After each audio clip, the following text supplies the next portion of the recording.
tell us about, I think anybody that is either a fan of punk rock or just, really the aggressive spectrum of some like fast rock and roll stuff. I think at the core of it is an incredible bass tone. We've got a bass player here, and quite an accomplished one. And we thought, what a great opportunity to see what kind of gear candy is at the core of their creation with everything. So, Chris, have at it, dude. What's like the one piece of gear or thing that you kind of everything about the way you play hinges on, dude? It's actually my guitar pick. I use a .55, .60 max guitar pick, a really thin pick. And I rest my hand literally on the bridge. And typically we'll either use some form of a jazz and P-bass pickup or just a jazz pickup and pick right between the two. The thing that for me, it's about speed and definition of notes, and you don't get that if your hand is up close to the neck.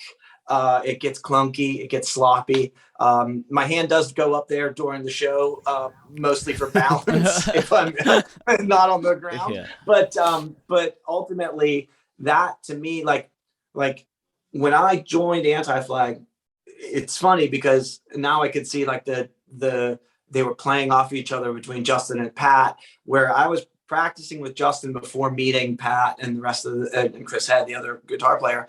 And he saw that there was this moldable person. And so Justin wanted to like get to me first and then mold me into the person that he knew would get into the band. And he was like, Pat's really going to care about how you hold your pick.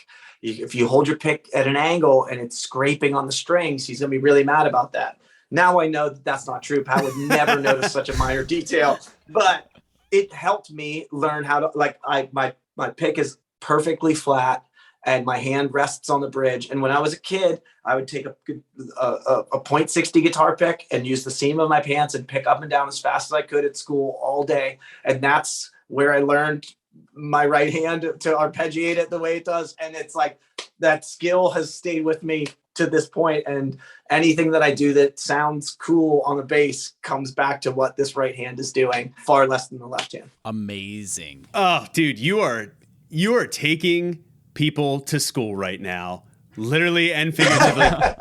I just have to say that it's so reminiscent of the first time, we made an album with Steve Evitz, who is known for, his engineering in a lot of really aggressive sounding like metal records, rock records, and as well as like old school like punk records, the Lifetime stuff, Save the Day stuff, and I remember it was digging in and like pick placement, pick height, and like really like getting that precision, and those were details that at that point in our career you don't really think about. You're just like the chords, like is this rhythm cool, like what am I thinking? Oh, I'm not listening to the kick drum, right? Okay, I'm playing a completely different thing. Let's get on the same page here. But that was like that level of detail and clarity that is now such a fundamental thing. And in the recording domain, we talk about getting it right at the source a lot, right, Tom? Whether that be like the right amp, the right mic, the right guitar. In this case, it goes even further back, right? Before pick, it's like, hey, that Motown, that it's all finger all day, right? And that's how you get that smooth sound. A pick, it's like choose your pick wisely, right? Pun intended there. But yeah, and everybody has a different thickness, and that's integral. That's also half the thickness that Josh, our bass player from Wonder Years, uses. So yeah, and I will say this, like typically bass players use a thick pick, and it's about that. There's a very specific bass sound that comes with chugging along. Right. It's no wrist. It's more forearm, and it's like kind of beating on it. Kind of punching the bass a little bit. Yeah. Yeah. I literally don't know how to do that. And so if somebody was like, hey, play like this, and we'll have producers who was like, hey, move your hand up, try this way. And I will do that from time to time if a song or a specific moment in a song merits it. But ultimately, it's that thing where, and I've had this happen a couple times, one of which was like when we did a tour with, going back to Tom Morello, he was doing the Night Watchman solo, and he was opening for us, and we would play together at the end of the show, and he would play an electric guitar, and he was playing our guitar through our amp, and it sounded like Tom Morello.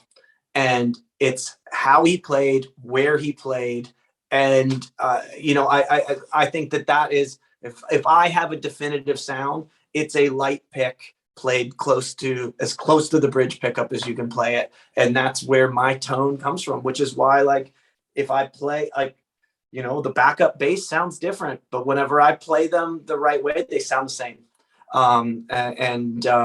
It has very little to do with the components. It's mostly how you're transmitting it, if that makes any sense. It makes so much sense, and I'm so glad that you shared that with everybody. That's why we do this segment, because the answers that we get like that, everybody's like, oh, I wonder what head he uses. I wonder what cab. I wonder what pickups they are. It's like, nah. Bet you didn't see that one coming, but it's real as hell and makes maybe more difference. I'm at like show 12, and I've used a different cabinet almost every day because we're flying. And I dare anybody out there to say, it didn't really sound like Anti-Flag. I don't know. No, it's because it's the same source input material. Dude, thank you so much for your time. What an incredible answer. We love that. I'm going to go listen to some of these records and dream about what this new one sounds like that y'all just finished up. Yes. Well, I appreciate you guys very much. Thanks so much. Thank you, Chris. Thanks so much, Chris. Music to my